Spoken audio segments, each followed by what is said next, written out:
Magandang umaga po mga kaibigan. Oras ng magkape at pandasal.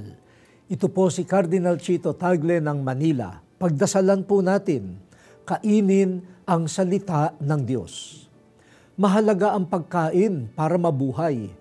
Nakamamatay po ang gutom. Nakamamatay din ang lason o maling pagkain. Hindi lamang nginunguya at iniinom ang pagkain. Kinakain din natin ang kaalaman, napapalusog niyan ang talino.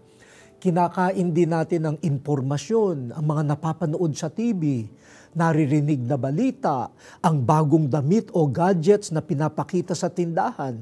Minu-minuto kumakain po tayo.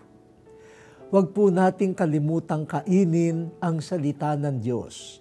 Nagbibigay buhay at tamang landas sa buhay ang kalooban ng Diyos na napapaloob sa kanyang salita. At kainin ang salita ng Diyos na naging tao, si Jesus. Inaalay niya sa atin ang kanyang katawan at dugo sa Eucharistia. Kainin natin ang salita ng Diyos na nangungusap sa atin sa tinig ng mga dukha, nagdurusa at namimighati.